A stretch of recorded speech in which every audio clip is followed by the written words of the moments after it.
अस्सलामुअलैकुम। प्रोग्राम अक्स बरक्स के साथ मैं हूं शाइस्ता शहजाद। नाज़रीन, वफाकी हुकूमत ने अब 27वीं आईनी तरमीम की तैयारी पकड़ ली है। 27वीं आईनी तरमीम में आर्टिकल 243 में तरमीम होगी, जिसका मकसद ये है कि आर्मी चीफ को दिए गए फील्ड मार्शल के ओहदे को आइन में शामिल करना और उसे तस्लीम करना। मुजवजा तरमीम में आईनी अदालतों का मामला भी शामिल है। एग्जीक्यूटिव की मैजिस्ट्रियल पावर की डिस्ट्रिक्ट लेवल पर तरसील भी इस मुजवजा तरमीम में शामिल होगी और इसके साथ ही पूरे मुल्क में एक ही निसाब का होना भी इस तरमीम की तैयारी में ज़ेरे गौर है। इस हवाले से वफाकी हुकूमत ने पाकिस्तान पीपल्स पार्टी से मदद भी मांगी है। चेयरमैन पाकिस्तान पीपल्स पार्टी बिलावल भुट्टो जरदारी ने सोशल मीडिया पर यह लिखा है कि वजीर आजम शहबाज शरीफ ने 27वीं तरमीम की हिमायत की दरखास्त की है हमसे। सोशल मीडिया पर जारी बयान में बिलावल भुट्टो जरदारी लिखते हैं कि वजीर आजम शहबाज शरीफ की सरबराही में मुस्लिम लीग नून के वफद ने सदर आसिफ अली जरदारी और मुझसे मुलाकात की। तरमीम में आईनी अदालत का कयाम, एग्जीक्यूटिव मैजिस्ट्रेट्स और जजेस के तबादले शामिल है। एनएफसी में सूबाई हिस्से का तहफ़्फ़ुज़ खत्म करना भी इसी 27वीं तरमीम का हिस्सा है। बिलावल भुट्टो जरदारी ने मजीद ये बताया है कि इसमें आर्टिकल 243 में तरमीम, तालीम और आबादी की मनसूबाबंदी समेत विफाक में वापसी की तरमीम भी शामिल है। जबकि विफाकी वुज़रा अब भी बज़िद हैं कि विफाकी हुकूमत 27वीं आईनी तरमीम पर बातचीत अभी कर रही है, लेकिन काम शुरू नहीं हुआ।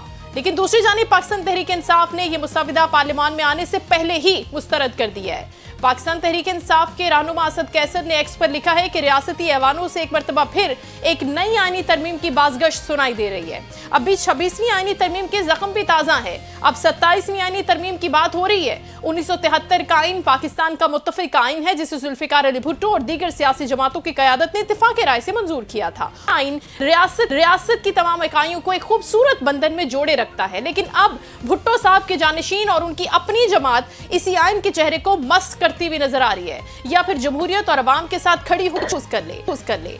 मौजूदा पार्लियामान एक प्लेटफॉर्म है, 47 की पैदावार है, जिसे इस नौयत की बड़ी आईनी तरमीम का कोई अखलाकी जवाज ही नहीं है।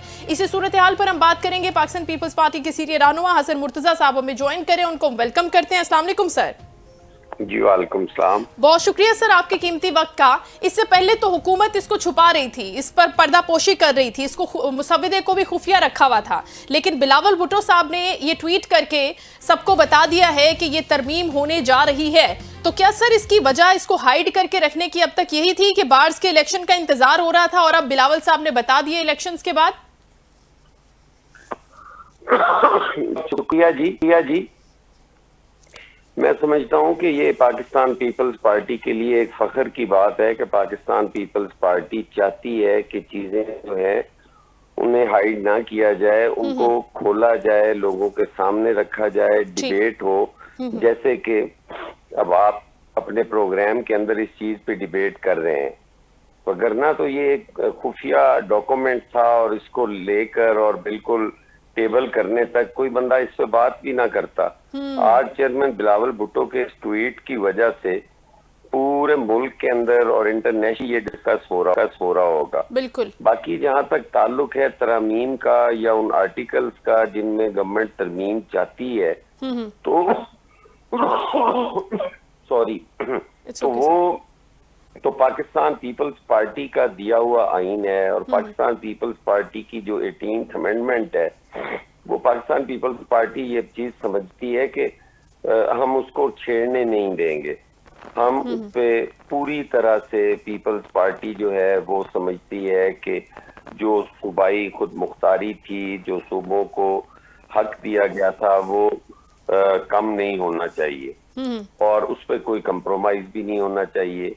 जैसा एनएफसी को आईनी तहफ़्फ़ुज़ फराहम किया गया था, वो भी खत्म करना पीपल्स पार्टी के लिए मुमकिन नहीं है, क्योंकि हम तो इस पे बेस करते हैं कि हम आइन में सूबाई खुद मुख्तारी को हमने यकीनी बनाया, सूबों को शनाख्त हमने दी, सूबों के वसाइल तकसीम किए। तो किस तरह से हम उन चीजों को कर सकते हैं? आईनी अदालत है, वो पीपल्स पार्टी का सीओडी में भी था और उससे पहले शहीद जुल्फ़िकार अली भुट्टो का विजन भी था। उसको भी हम यकीनन चाहते हैं कि वो उस पर भी मनोवन अमल हो। हमने तो पिछली दफा भी यही कोशिश की थी 26वीं आईनी तरमीम में, और उस वक्त कुछ हमारे साथियों के तहफ़्फ़ुज़ात थे, तो हमने वो उस वजह से आईनी बेंच की तरफ गए। तो मैं नहीं समझता कि पीपल्स पार्टी जो है वो किसी सूरत भी इन चीजों पे कोई कंप्रोमाइज होगी। बाकी हमने उस पे सीईसी कॉल की है, ठीक है। 6 तारीख को हमारी सीईसी है, उसमें ये सारी चीजें डिस्कस होंगी और उससे कुछ पहले कहना वो कबल अज़ वक्त होगा। अच्छा, ठीक है। लेकिन हसन साहब, बिलावल साहब ने फरमाया है कि उनसे मुशावरत हुई है ना, वजीर आजम साहब ने खुद उनसे मुशावरत की है, ये डिस्कस किए उनसे पॉइंट्स। तो क्या दीगर जमातों को भी खुद वफाकी हुकूमत एतमाद में लेगी, या फिर 26वीं आईनी तरमीम की तरह जिस तरह ये जिम्मेदारी पाकिस्तान पीपल्स पार्टी को दी गई थी, बिलावल साहब को दी गई थी कि आप बात करें, आप ये करें, आप इनको कन्विंस करें, इस बार भी जिम्मेदारी बिलावल साहब के कंधों पर है? देखें, मैंने आपकी है कि ये हम फैसला सीईसी में करेंगे। अच्छा। लेकिन हमें एतमाद में लेने का, जिस वक्त गवर्नमेंट फंसी हुई हो, जिस वक्त गवर्नमेंट एक बंद गली में खड़ी हो, उसके पास और कोई रास्ता ना हो, पीपल्स पार्टी के अलावा उसको कोई सहारा नहीं मिलता, वो पीपल्स पार्टी की तरफ देखती है। आप बाकी मामलात में देख लें, पीपल्स पार्टी को ऑन बोर्ड नहीं लिया जाता। यही जब ज़राई टैक्स लगा उस वक्त भी किसी ने ऑन बोर्ड नहीं लिया, पीका आया किसी ने ऑन बोर्ड नहीं लिया, लोकल बॉडीज, लोकल गवर्नमेंट के जो बिल आया एतमाद में नहीं लिया गया, और बड़े फख्र से कहा जाता था जी कि हम वो कर रहे हैं। तो शायद वो ये भी बेहतर तरीके से कर सके जी, अगर उनके पास अददी अक्सरियत है तो वो कर सकते हैं। लेकिन पाकिस्तान पीपल्स पार्टी तो अपना सीईसी के बाद ही कोई क्लियर जो उनका वर्जन होगा वो दे सकेंगे, उससे पहले तो मुमकिन नहीं है। ठीक। अच्छा, हसन मुर्तजा साहब, 18 को लास्ट सीएसी बुलाया था, अब 6 नवंबर को बुलाई जा रही है सीएसी की मीटिंग। तो अब ये जो जल्दी से एक मीटिंग के बाद उसकी मेजर रीजन ये 28वीं आईनी तरमीम ही है। एक सवाल तो ये है, और दूसरा सवाल, क्या सीएसी में ये पॉइंट टू पॉइंट चीजें डिस्कस होंगी जो इस तरमीम के अंदर शामिल है? जिस तरह से हम मिसाल के तौर पर यकसा निसाब की बात कर लेते हैं, जब खान साहब का दौर था तो यकसा निसाब की बात हुई थी, तो सिंध से वजीर तालीम सरदार शाह ने अपोज किया था कि यकसा निसाब नहीं होना चाहिए। अब पाकिस्तान पीपल्स पार्टी मान जाएगी उसी यकसा निसाब के नुक्ते के ऊपर? ये सारे पॉइंट्स डिस्कस होंगे सीएसी के अंदर? यकीनन ये सारे पॉइंट्स डिस्कस होंगे। देखिए, हम ये समझते हैं कि 18th अमेंडमेंट के बाद, एनएफसी के बाद हम बेहतरी की तरफ गए हैं। हमारे सूबों ने जो वसाइल मिले उनको, उससे उन्होंने अपनी तालीम बेहतर की, अपनी सेहत की सहूलियात जो हैं वो बेहतर की, उससे कई सूबे उन्होंने सस्ती बिजली भी बनाई, और काफी चीजें जो थी वो बेहतरी की तरफ गई।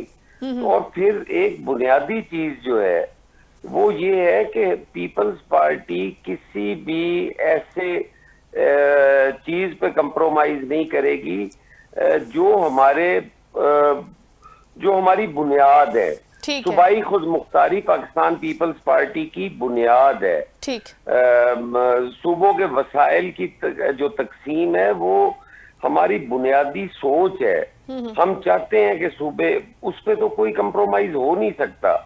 और फिर शिकवाइज ये सारी चीजें जो हैं ये सीईसी में डिस्कस भी होती हैं और उन पे मनो अमल भी होता है। ठीक। ये हमारी हमेशा रिवायत रही है। बिल्कुल ठीक है। अब साबिक चेयरमैन सेनेट और सीनियर रहनुमा पाकिस्तान पीपल्स पार्टी के आप ही के साथी रजा रब्बानी साहब ने जो ट्वीट किया है, कह रहे हैं कि पार्लियामेंट तो मफलूज हो जाएगी। उनका इशारा जो है गालिबन इसी तरमीम की तरफ है कि जब ये तरमीम आती है और पास हो जाती है तो इसका मतलब ये है कि पार्लियामेंट से आपने उनके इख्तियारात ले लिए, सल्ब कर लिए। क्या आपको भी जाती तौर पर ऐसा लगता है? क्योंकि कुछ पॉइंटर्स तो सामने आए हैं ना, जिनको मैंने शो के इंट्रो में भी बताया है, आपके नॉलेज में भी होगा। देखिए, वो मसला तो अभी तक मैंने खुद से तो पढ़ा नहीं है। अच्छा। चेयरमैन का ट्वीट आया है या जो चीजें कारकुन होने की हैसियत से मेरी नजर से अक्सर गुजरती हैं, उनके हवाले से तो मैंने आपको बड़ा खुल के अर्ज की है। जो चीजें आज चेयरमैन साहब से डिस्कस हुई या आपके जरिए मुझे पता चल रही हैं, तो उन पे तो मैं समझता हूँ कि सीईसी से पहले वो सब कुछ क्लियर कहना वो कबल अज़ वक्त होगा।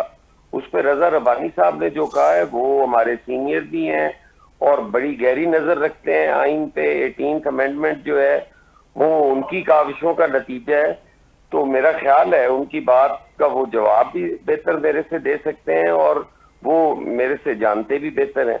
बिल्कुल ठीक है, चले हम ये मान लेते हैं, लेकिन हसन मुर्तजा साहब, अभी जो 26वीं आईनी तरमीम हुई थी उसका रायता अभी फैला हुआ है, उसके ऊपर आपको पता है अदालतों से रुख किया है, उसके ऊपर कोई ऑर्डर्स अभी तक नहीं हुए, अभी तक उसको तस्लीम नहीं किया जा रहा, उस तरह से अडॉप्ट नहीं किया जा रहा। तो उसके बाद वफाकी हुकूमत 27वीं आईनी तरमीम ले आई है। आप कह रहे हैं कि आप हुकूमत के बहुत बड़े इत्तेहादी हैं, लेकिन उसके साथ साथ आपके पैरेलल तहफ़्फ़ुज़ात भी गवर्नमेंट के साथ चलते रहते हैं वक्तन फ़वक्तन। तो क्या बिलावल साहब ने या फिर खुद पाकिस्तान पीपल्स पार्टी की जो सीनियर क़यादत है वो ये नहीं समझती कि अभी इन हालात के अंदर जब स्टेबिलिटी नहीं है, बहुत सारे मसाइल हैं, चैलेंजेस हैं, हुकूमत की सिर्फ और सिर्फ तवज्जो जो है वो इन आईनी तरमीम की तरफ है, पैदर पे बैक टू बैक यही हो रहा है? देखिए, ये चीजें फील होती हैं जी टाइम के साथ साथ। अब 26वीं आईनी तरमीम मैं नहीं समझता कि उसमें कोई ऐसा गलत हुआ है। अच्छा, बेहतर हुआ है, लेकिन उसकी चूंकि टाइमिंग इस तरह की होगी, इसकी कड़ियां मिला रहे थे जी कि इससे एक पार्टी को नुकसान पहुंचेगा, फलां होगा, तो फलां जस्टिस ने ऊपर जाना था, फलां ने रिटायर होना था, फलां को ये कर दिया। ये सारी चीजें उस वक्त वो उसकी टाइमिंग गलत हो सकती है। आईनी तरमीम तो वो गलत नहीं थी। अब 27वीं पे भी लोगों के तहफ़्फ़ुज़ात इस सूरत में तो हो सकते हैं कि ये अब क्यों हो रही है, ये पहले हो जाती, ये बाद में हो जाती, ये चीजें तो हो सकती हैं।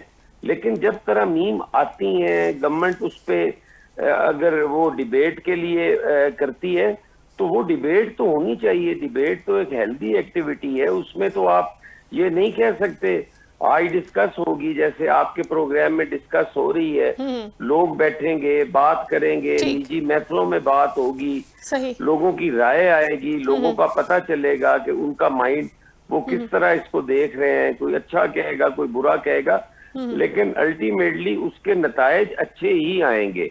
और मैं ये समझता हूँ कि ये पीपल्स पार्टी एक ऐसी जमात है जो आज भी इन चीजों को ओपन करती है और पब्लिक को उस पर डिबेट करने का मौका देती है। ये बड़ी मुस्बत सोच है और इंशाअल्लाह ताला इसके नतायज भी मुस्बत आएंगे। और पीएमएलएन एक रूलिंग पार्टी है, उसको पूरा हक है वो आईनी तरमीम करें अपनी अददी अक्सरियत के साथ, अपने इत्तेहादियों के साथ मिलके।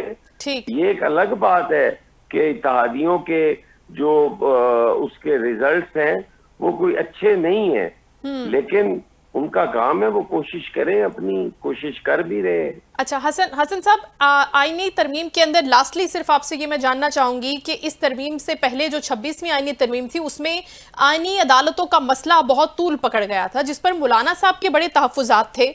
उन्होंने ये स्टैंस लिया, टेकअप किया, मामला आईनी बेंच के ऊपर आकर खत्म हो गया, फिर उन्होंने बोला कि सांप का जहर मैंने निकाल दिया है। अब इस तरमीम के अंदर भी आईनी अदालतों का जिक्र है और वो तश्कील देना चाहती है हुकूमत उसको। आप समझते हैं कि मौलाना एक मरतबा फिर अगर इस पर खड़े हो गए तो फिर हुकूमत को खासा टफ टाइम मिल सकता है मौलाना की तरफ से? देखिए, मौलाना का और पीएमएलएन का बड़ा दरीना रिश्ता है, बिना ताल्लुकात हैं, वो आजकल तातुल का शिकार है।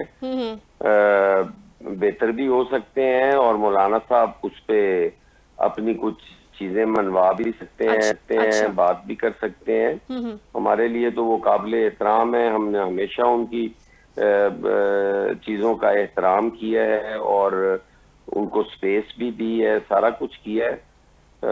अब ये तरमीम है, इस पे पाकिस्तान पीपल्स पार्टी को भी तहफ़्फ़ुज़ात हैं, वो अपने देखेंगे, उसके बाद ही हम बात करेंगे जी। उससे पहले तो मैंने आपसे गुजारिश की ना कि वो कबल अज़ वक्त होगा। ठीक है, 6 तारीख को आपका ये सीईसी की मीटिंग होने जा रही है और उसके अंदर चीजें डिटेल में डिस्कस होंगी। हसन मुर्तजा साहब, आपके कीमती वक्त का बहुत शुक्रिया, आपने कंट्रीब्यूशन की, अपना पॉइंट ऑफ व्यू रखा और उनका यही कहना था कि मौलाना साहब को हुकूमत मना भी सकती है।